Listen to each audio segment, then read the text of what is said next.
In 9th century China during the peak of the Tang dynasty, remarkable advancements were being made in philosophy, science and medicine.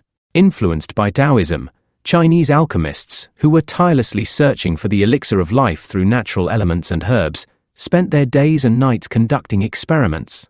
They firmly believed that there must be some magical compound that could grant humans the eternal gift of youth and free life from the bounds of death.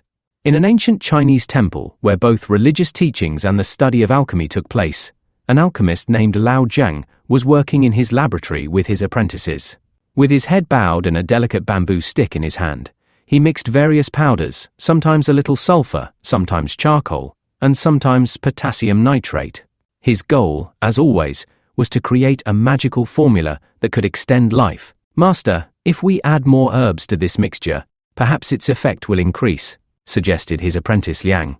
Lao Zhang smiled and said, "But we must be careful. Natural ingredients can sometimes cause dangerous reactions." As soon as he scraped the mixture with a bamboo stick and brought it close to a small flame, a sudden explosive flash erupted, filling the laboratory with smoke and dazzling light. Everyone stepped back in shock and fear. "What was that?" Liang exclaimed in alarm, while the other apprentices exchanged nervous glances. With a mix of astonishment and curiosity, Lao Zhang murmured, This seems like a magical force. But it is not the elixir of life, it is something else entirely." At first, this unexpected event caused panic and confusion, as no one had ever seen such an explosive reaction before. But soon, Chinese alchemists began to understand the incredible potential of this mixture. The very compound that was once created in pursuit of extending life had now become a powerful force capable of producing light, explosions, and immense energy. News of this discovery quickly reached the royal court, and military strategists began considering how this newfound power could be integrated into warfare. "If we attach this explosive compound to arrows, wouldn't it make a formidable weapon against enemies?" suggested a military strategist at the imperial court. Chinese rulers quickly embraced the idea, and before long, gunpowder was incorporated into arrows, grenades, and other battlefield weapons. The invention of fire arrows was soon followed by the creation of primitive bombs made from clay and iron, which were used to wreak havoc on enemy forces. During the first battle where these bombs were deployed, terror spread through the opposing army. "This is no ordinary weapon. It rains fire upon us," a soldier shouted, as the explosion's deafening sound echoed across the battlefield, turning the tide of war. That was the moment that changed not only China, but also the future of the entire world. This accidental yet revolutionary discovery transformed warfare, added a new brilliance to festivals, and marked the beginning of a new chapter in scientific advancements. During a royal celebration in China when fireworks first illuminated the sky, people gazed in wonder at the explosion of red, blue, and golden hues, turning night into day. "This seems like a magician's trick," a courtier exclaimed in amazement. But it was not magic. It was a new scientific breakthrough that was about to change the course of history. This very mystical compound, later known as gunpowder, went on to revolutionize science, warfare, and culture in Europe, the Middle East, and beyond, leaving an everlasting impact on human civilization. In 9th century China, where spirituality and religious beliefs were deeply woven into everyday life, gunpowder soon gained a sacred status. People believed that evil spirits and demonic forces roamed the earth, bringing misfortune to homes, crops, and livelihoods. During the annual Lunar New Year celebrations, ancient Chinese temples filled with people dressed in colorful garments, burning fragrant herbs, and listening to Tibetan monks recite prayers. Yet, the most common and essential ritual in every home, street, and temple was the sound of firecrackers. "Look, how the sky is lighting up," a child exclaimed in awe, clutching his mother's hand as a bright explosion illuminated the night sky. "These lights and the sound of explosions will keep evil spirits away," the mother replied with a smile. The Chinese firmly believed that the loud sounds of firecrackers were terrifying enough to drive away malicious entities. This belief led to the tradition of using firecrackers during grand festivals, weddings, and special occasions.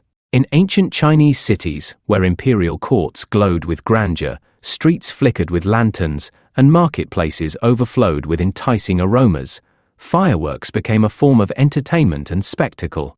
During one such occasion, Emperor Xiaozong's court hosted a grand celebration.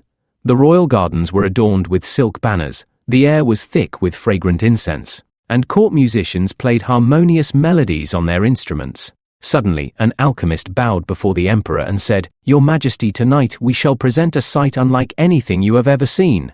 As the sun set, a loud explosion echoed through the air, followed by a breathtaking display of red, blue, and green lights illuminating the entire sky. "Wow, this looks like magic!" the emperor exclaimed in amazement as the courtiers applauded in excitement. This was the moment when gunpowder transcended its religious roots and became an integral part of entertainment and celebration. Soon, dazzling fireworks became a regular feature of grand festivals, royal events, and imperial ceremonies. By the end of the 9th century, Chinese military strategists began recognizing the remarkable power of gunpowder for warfare. They realized that if this compound could create light and explosions, it could also be weaponized against enemies.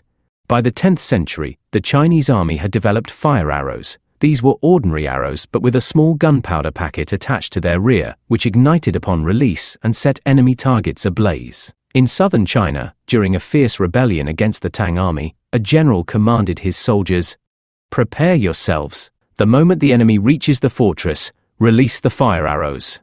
As soon as the attacking forces stormed the gates, the Chinese soldiers launched their blazing arrows into the air. Explosions crackled across the battlefield, and in moments, enemy tents were engulfed in flames. Panic spread through the invading ranks as their horses scattered in terror.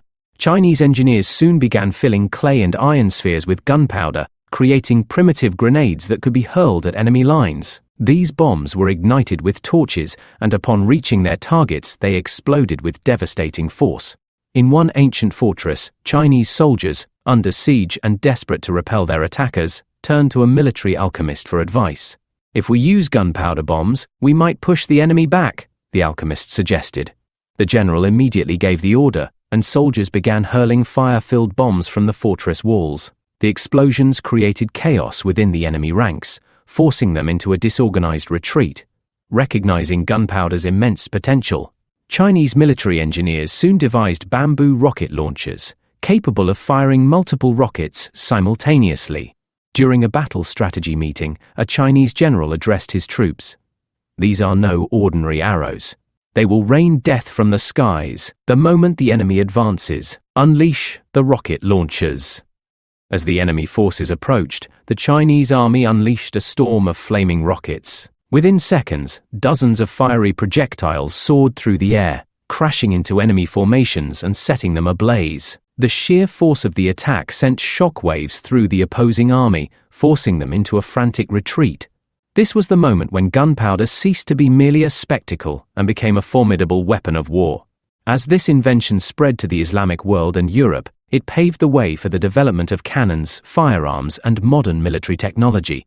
Today, fireworks illuminate the skies in celebrations worldwide, yet hidden behind their beauty lies a history that spans from sacred rituals to devastating battles, an extraordinary tale of human ingenuity and progress. In the 13th century, as the Mongol Empire reached the height of its expansion, it stretched from the east to the west, establishing one of the largest empires in history. Their invasions devastated regions from China to Central Asia, Iran, Syria, and Baghdad. Along with their military strategies, the Mongols introduced new weaponry, including gunpowder. When Hulagu Khan's forces besieged Baghdad in 1258, the Muslim defenders encountered a form of warfare unlike anything they had ever seen. "What is this devilish weapon?" an Abbasid soldier asked his companion in shock, as Mongol fire-laden rockets struck the fortress walls with deafening explosions. "This is no magic," the other soldier replied, watching as flames engulfed Baghdad's buildings. "It must be a new weapon from China."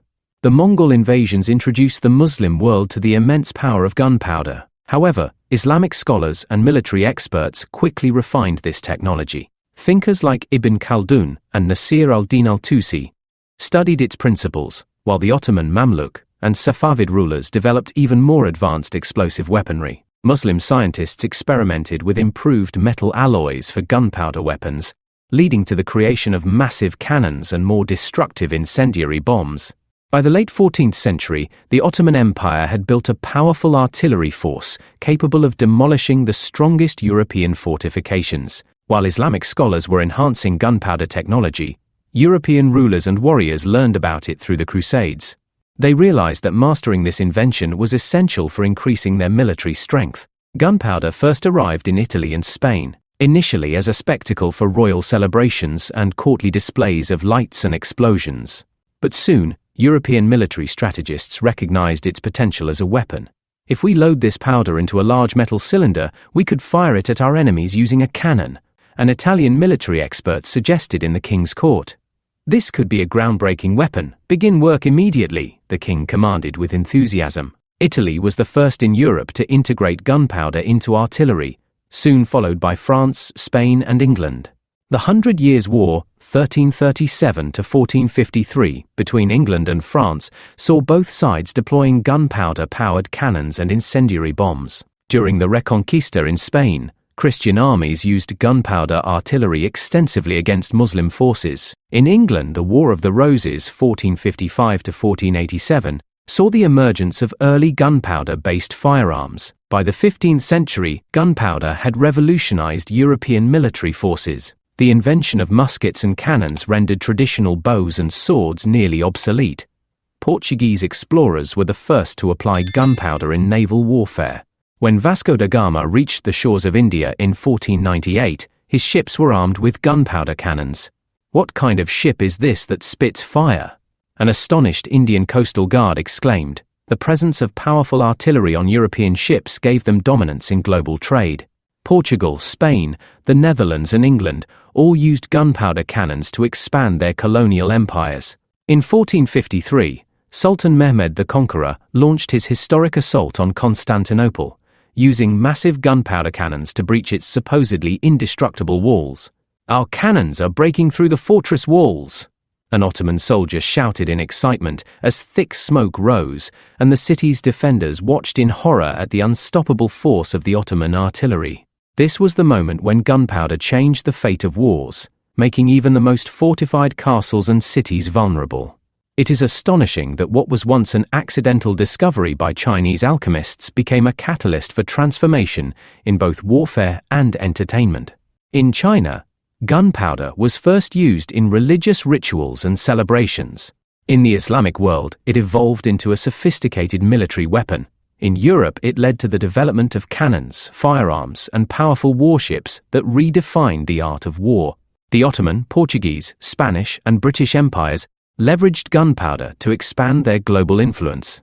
Today, gunpowder is no longer used primarily for war, but has become a symbol of celebration, lighting up the skies during festivals and joyous occasions. Yet, behind its spectacular displays lies a history of military revolutions and world-changing conflicts that reshaped civilizations forever.